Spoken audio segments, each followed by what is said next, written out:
أعوذ بالله من الشيطان الرجيم. بسم الله الرحمن الرحيم.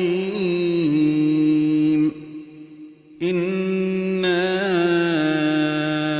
أنزلناه في ليلة القدر وما أدراك ما ليلة القدر ليلة القدر خير من 1000 شهر تنزل الملائكة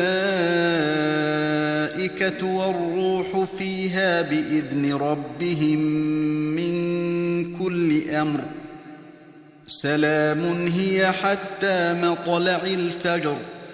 یقیناً ہم نے اسے شب قدر میں نازل فرمایا. تم نے کیا سمجھا کہ شب قدر کیا ہے؟ شب قدر 1000 مہینوں سے بہتر ہے. اس میں ہر کام کے سر انجام دینے کو اپنے رب کے حکم سے فرشتے اور روح یعنی جبرائیل اترتے ہیں. یہ رات سراسر سلامتی کی ہوتی ہے اور فجر کے طلوع ہونے تک رہتی ہے.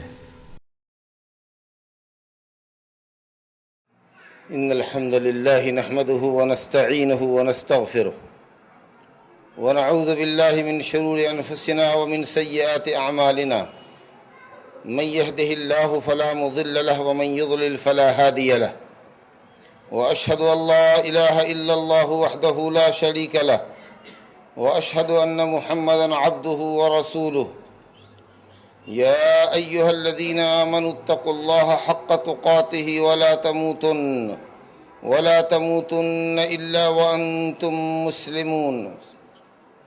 يا أيها الناس اتقوا ربكم الذي خلقكم من نفس واحدة وخلق منها زوجها وبث منهما رجالا كثيرا ونساء واتقوا الله الذي تساءلون به والأرحام إن الله كان عليكم رقيبا. يا أيها الذين آمنوا اتقوا الله وقولوا قولا سديدا يصلح لكم أعمالكم ويغفر لكم ذنوبكم ومن يطع الله ورسوله فقد فاز فوزا عظيما. أما بعد فإن أصدق الحديث كتاب الله وأحسن الهدي هدي محمد صلى الله عليه وسلم وشر الأمور محدثاتها وكل محدثة بدعة وكل بدعة ضلالة وكل ضلالة في النار. أعوذ بالله من الشيطان الرجيم. بسم الله الرحمن الرحيم. إنا أنزلناه في ليلة القدر وما أدراك ما ليلة القدر ليلة القدر خير من 1000 شهر تنزل الملائكة والروح فيها بإذن ربهم من كل أمر سلام هي حتى مطلع الفجر. محترم بزرگوں، دوستو، اسلامی بہنوں، اس وقت آپ رمضان المبارک کے آخری مبارک عشرے سے گزر رہے ہیں. یہ عشرہ آخر کے یہ 10 دن گزشتہ 20 دنوں کے مقابلے میں زیادہ افضل ہیں.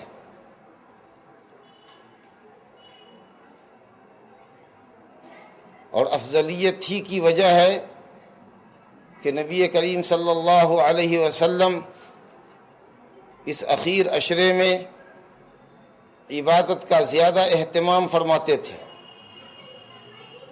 آپ اس عشرے میں وہ محنت صرف کرتے تھے جو اس سے قبل کے عشروں میں نہیں کرتے تھے. حضرت عائشہ ام المومنین رضی اللہ عنہا فرماتی ہیں کان یجتہد فی العشر الاواخر ما لا یجتہد فی غیرہ. آخری عشرے میں جو عبادت میں محنت اور مشقت آپ برداشت کرتے تھے وہ دوسرے عشرے میں برداشت نہیں کرتے تھے. رواہ الامام مسلم. اور صحیح بخاری اور مسلم میں ام المومنین عائشہ رضی اللہ عنہا سے روایت ہے اذا دخل العشر شد مئزرہ واحیا لیلہ وایقظ اہلہ. جب آخری عشرہ داخل ہوتا تو نبی کریم صلی اللہ علیہ وسلم اپنا ازار کس لیتے، کمر کس لیتے، یعنی عبادت کے لیے چاق چوبند ہو جاتے. اور چونکہ آپ اعتکاف بھی فرمایا کرتے تھے، اس لیے کمر کسنے سے مراد یہ بھی ہے کہ بیوی سے الگ رہتے تھے. وَأَيْقَظَ أَهْلَهُ، اور اپنے بیوی بچوں کو جگاتے. وَأَحْيَا لَيْلَهُ، اور اس کی راتوں میں شب بیداری کرتے. یہ دو حدیثیں بتاتی ہیں کہ نبی کریم صلی اللہ علیہ وسلم اس عشرے میں عبادت کا خاص اہتمام فرمایا کرتے تھے. لہذا بڑا خوش نصیب ہے وہ انسان جو ان باقی ایام کے اندر زیادہ سے زیادہ عبادت، ذکر و اذکار، تلاوت اور صدقہ و خیرات کے ذریعے اللہ رب العالمین کی جنت کو حاصل کر لے. اور بڑا محروم ہے وہ انسان، بڑا بدقسمت ہے وہ انسان جس سے یہ عشرہ بھی گزر جائے اور وہ غفلت سے بیدار نہ ہو، عام دنوں کے طریقہ سے ان ایام مبارکہ کو بھی گزار دے، ان مبارک لیالی کو بھی، راتوں کو بھی گزار دے، غفلت کی نظر کر دے، اور رمضان اس حال میں اس سے رخصت ہو جائے کہ اس نے اپنے گناہوں کو اللہ سے نہ بخشوایا. لوگ سمجھتے ہیں کہ مال و دولت سے محرومی اصل محرومی ہے، مال و دولت کی مفلسی اصل مفلسی ہے، لیکن اصل مفلسی یہ ہے کہ آدمی نیکیوں سے مفلس ہو، اور اصل محرومی یہ ہے کہ نیکیوں کے موسم گزر جائیں اور وہ دامن مراد کو نیکیوں سے بھر ڈالے، اللہ رب العالمین کی جنت کا اپنے کو مستحق نہ کرے. لہذا ضرورت ہے کہ اس عشرے میں آپ کی عبادت دو چند ہو جانی چاہیے. جو آپ تلاوتیں کیا کرتے تھے، اگر 2 پارے مثال کے طور پر ڈیلی کرتے تھے تو کوشش کیجئے کہ آج 5 پارے کر لیں. کوشش کیجئے کہ 10 پارے ہو جائیں آپ سے ڈیلی. 3 دن سے پہلے قرآن نہیں ختم کرنا، سنت یہ ہے کہ 3 دن کے اندر ختم کرنا چاہیے. کوشش یہ ہونی چاہیے کہ ہر 3 دن کے اوپر ایک قرآن ختم ہو جائے. اس کے لیے اپنے اوقات کو فارغ کیجئے، دنیا کے مشاغل کو ان بقیہ ایام میں کم کر دیجئے، جو شیڈولز ہیں آپ کے ان کو بند کر دیجئے. رمضان کے بعد پھر دیکھیں گے، جو ایام باقی ہیں ان کو غنیمت سمجھ لیجیے. کیونکہ ہم ہمیشہ یہ کہتے ہیں، اور علماء نے کہا بھی ہے، کہ فرصتیں ہمیشہ نہیں ملتی، موقع ہمیشہ نہیں ملتے. پتہ نہیں ہمیں کہ کس شخص کو اگلا رمضان ملے گا کہ نہیں ملے گا. اس لیے زیادہ سے زیادہ نیکی کا کام کریے. صدقات اگر آپ پورے رمضان سے کرتے ہوئے آ رہے تھے تو اب صدقات کی اسپیڈ بھی اس آخری عشرے میں بڑھا دیجیے. زکوٰۃ اگر دے چکے ہیں، اللہ نے مال دیا، تو کچھ نفلی صدقے بھی 1000 2000 10,000 خرچ کر ڈالیے. اللہ کے راستے میں خرچ کرنے سے کبھی مال گھٹے گا نہیں، بڑھے گا. اللہ رب العالمین یمحق اللہ الربا ویربی الصدقات، سود کو مٹاتا ہے، صدقات کو تو بڑھاتا ہے، 700 گنا بڑھائے گا. اس کے بعد ہی واللہ یضاعف لمن یشاء، جس آدمی کے اندر جس قدر دیکھے گا اخلاص، للہیت، رضا الہی کا جذبہ، مال سے نفرت، اللہ سے محبت، تو اللہ رب العالمین 700 سے بھی زیادہ اس کو عطا فرمائے گا. تو کچھ صدقات بھی اس آخری عشرے میں زیادہ کریے.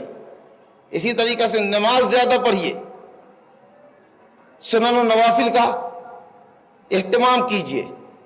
سنت موقدہ کے علاوہ غیر موقدہ سنتیں بھی پڑھتے رہیے. مثال کے طور پر ظہر کی نماز کے فرض کے بعد 2 رکعت سنت ہے. ظہر سے عصر کے درمیان میں کوئی بھی وقت کراہت کا نہیں ہے. اگر آپ چاہیں تو 2 رکعت اور 4 رکعت 6 رکعت مستحبات آپ پڑھیے. اسی طریقہ سے عصر کی نماز سے پہلے آئیے، 4 رکعت نماز مستحب ہے. من رحم اللہ بران صلی قبل العصر 4، اللہ رب العالمین اس شخص پر رحم فرمائے جو عصر سے پہلے 4 رکعت پڑھتا ہے. یہ سنت ہے، مستحب ہے، اس کے پڑھنے کا اہتمام کیجیے. مغرب کی نماز سے پہلے 2 رکعت اہتمام کیجیے. دیر تک افطار پر بیٹھیے مت، کوشش کیجیے کہ جلد افطار سے فارغ ہوں. جب تک جماعت کا وقت ہے 10 منٹ یا 8 منٹ کا وقفہ، اس میں 2 رکعت نماز بھی پڑھ لیجیے. ازاں قبیل نمازوں کی تعداد سنت اور نوافل کی بڑھا دیجیے. لیکن نمازوں کی تعداد بڑھانے کا ہرگز یہ مطلب نہ سمجھا جائے کہ تراویح شروع رات میں پڑھ لی جائے اور پھر آخری رات میں تہجد کے نام سے ایک دوسری نماز شروع کی جائے، جیسا کہ بہت سے لوگ کرتے ہیں. کچھ لوگ 8 رکعت یا 10 رکعت یہاں بھی پڑھ لیتے، عشاء کے بعد اس کو تراویح کا نام دے دیتے. آخری شب میں 2 بجے اٹھتے، اس کو تہجد کا نام دیتے. آج تک میری سمجھ میں یہ بات نہیں آئی کہ جب نبی صلی اللہ علیہ وسلم رمضان اور غیر رمضان میں 11 رکعت، یا حضرت عبداللہ بن عباس رضی اللہ عنہ کی روایت کے مطابق 13 رکعت سے زیادہ آپ پڑھتے ہی نہیں تھے، تو اب 13 رکعت کو آپ شروع رات میں پڑھ لیجئے، بیچ رات میں پڑھ لیجئے، آخری رات میں پڑھ لیجئے، تہجد کا نام دے دیجئے، تراویح کا نام دے دیجئے، قیام اللیل کہہ لیجئے، فرق کچھ نہیں پڑتا۔ تعداد جو نبی صلی اللہ علیہ وسلم سے ثابت ہے وہ 13 رکعت ہے، الگ سے 10 رکعت 11 رکعت ادھر پڑھتے ہیں، پھر اس کو تہجد کے نام